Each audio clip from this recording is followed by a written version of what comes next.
Assalamualaikum warahmatullahi wabarakatuh. Alhamdulillah, assalatu wassalamu ala rasulillah, la haula wa la quwata illa billah, amma ba'd. Sahabat Quran yang dirahmati oleh Allah, pada video episode yang kedua ini, insya Allah kita akan sama-sama mempelajari tentang hukum mad iwad. Mad iwad itu sendiri memiliki arti, memiliki makna. Makna menurut bahasa, mad yang berarti tambahan atau panjang, sedangkan iwad yang berarti pengganti. Dan bila kita istilahkan, mad iwad itu sendiri memiliki makna mad yang mengganti fathah tain menjadi panjang dua harokat. Sedangkan ciri-ciri yang bisa kita ketahui untuk menentukan mana hukum mad iwad di dalam Al-Quran adalah yang pertama, mad iwad terjadi karena di akhir bacaan atau berhenti. Sekali lagi, mad iwad itu terjadi karena di akhir bacaan atau berhenti. Yang kedua, berfathah tain. Huruf yang berfathah tain di akhir bacaan itu nanti akan berubah menjadi panjang.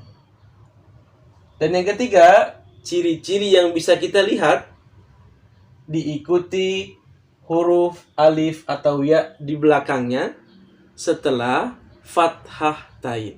Sahabat Quran yang dirahmati oleh Allah, mari kita cermati dan kita ikuti contoh-contoh berikut ini. A'udzu billahi minasyaitonir rajim. Bismillahirrahmanirrahim. Wal 'adiyati dhabha. 'Abdan شكورا أكثر نفيرا رجالا كثيرا ونساء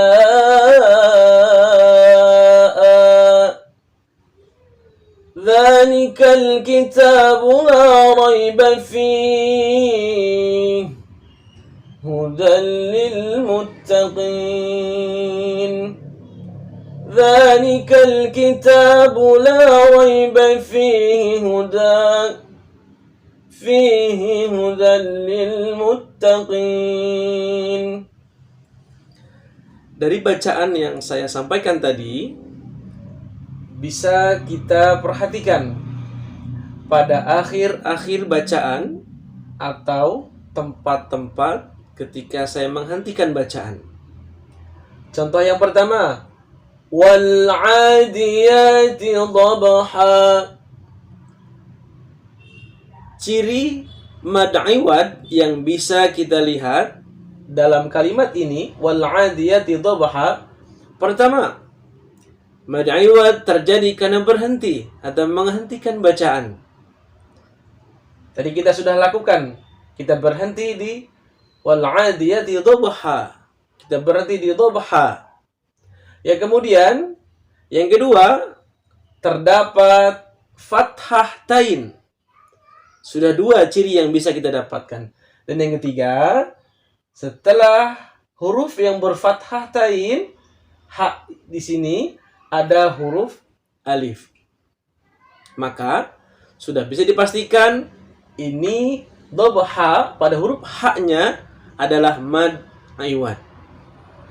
Contoh yang berikutnya, abdan syakura.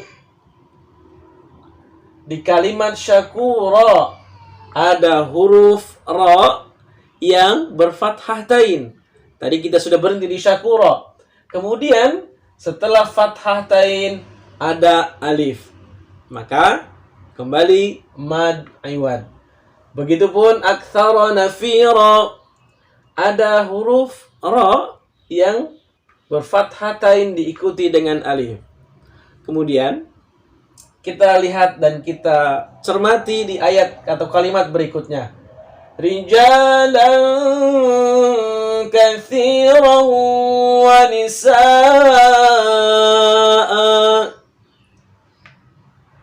Kita berhenti di nisaa. Satu. Yang kedua, ada fathatain. Ada. Yang kemudian ketiga, ada alif atau ya. Tapi di sini kita tidak menemukan alif atau ya. Lalu bagaimana penjelasannya? Kalimat wanisaa,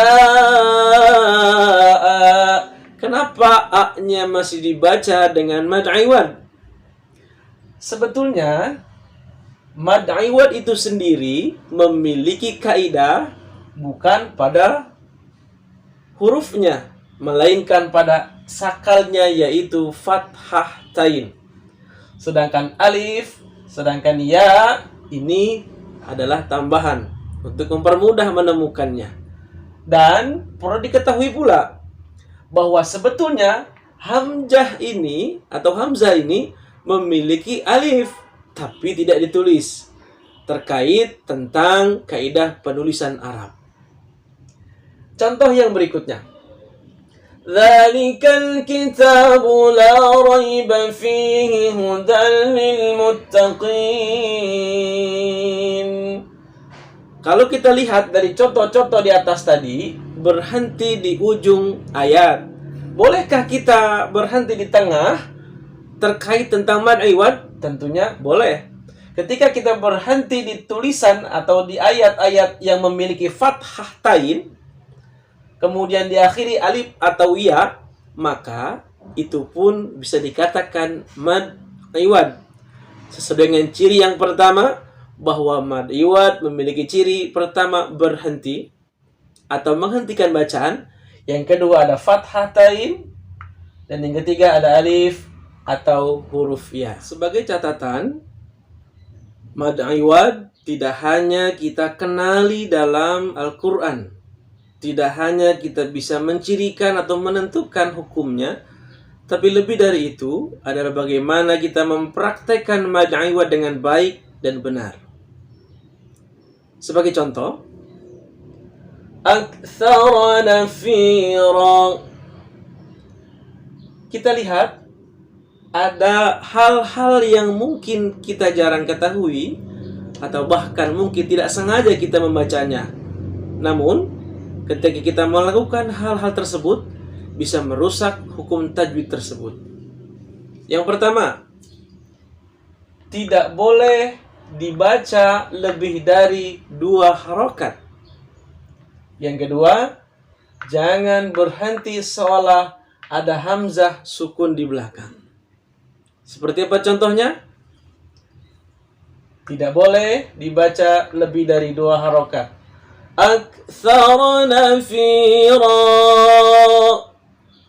Karena merasa enak, merasa terbuai, atau karena saking asiknya, maka ro-nya dibaca lebih dari 2 harokat. Wal 'adiyati dhabha. Hati-hati. Ya, walaupun bacaannya enak, ya, tapi harokatnya di belakang harus tetap menjadi 2 harokat. Yang kedua, jangan berhenti seolah ada hamzah. Seperti apa maksudnya? Aktsara nafira. Ra. Jadi seolah ia menghentikan. Ya. Dia menghentikan bacaan huruf atau suara ro-nya dengan menampakkan atau tanpa sengaja ada hamzah di belakang.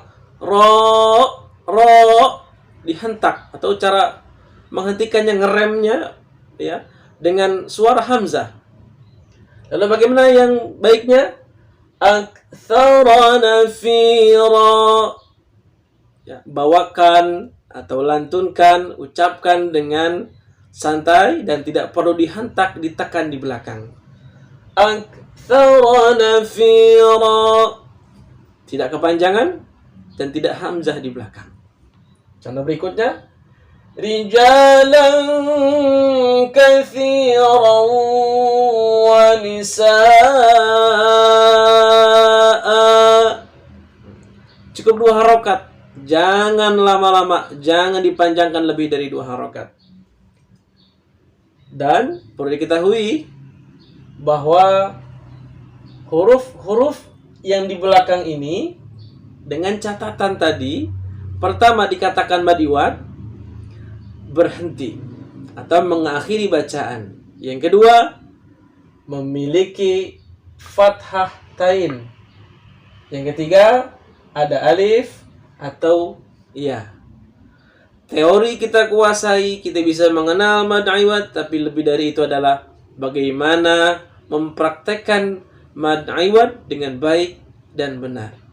Semoga bermanfaat, menjadi keberkahan, menjadi turun rahmat bagi kita semua. Assalamualaikum warahmatullahi wabarakatuh.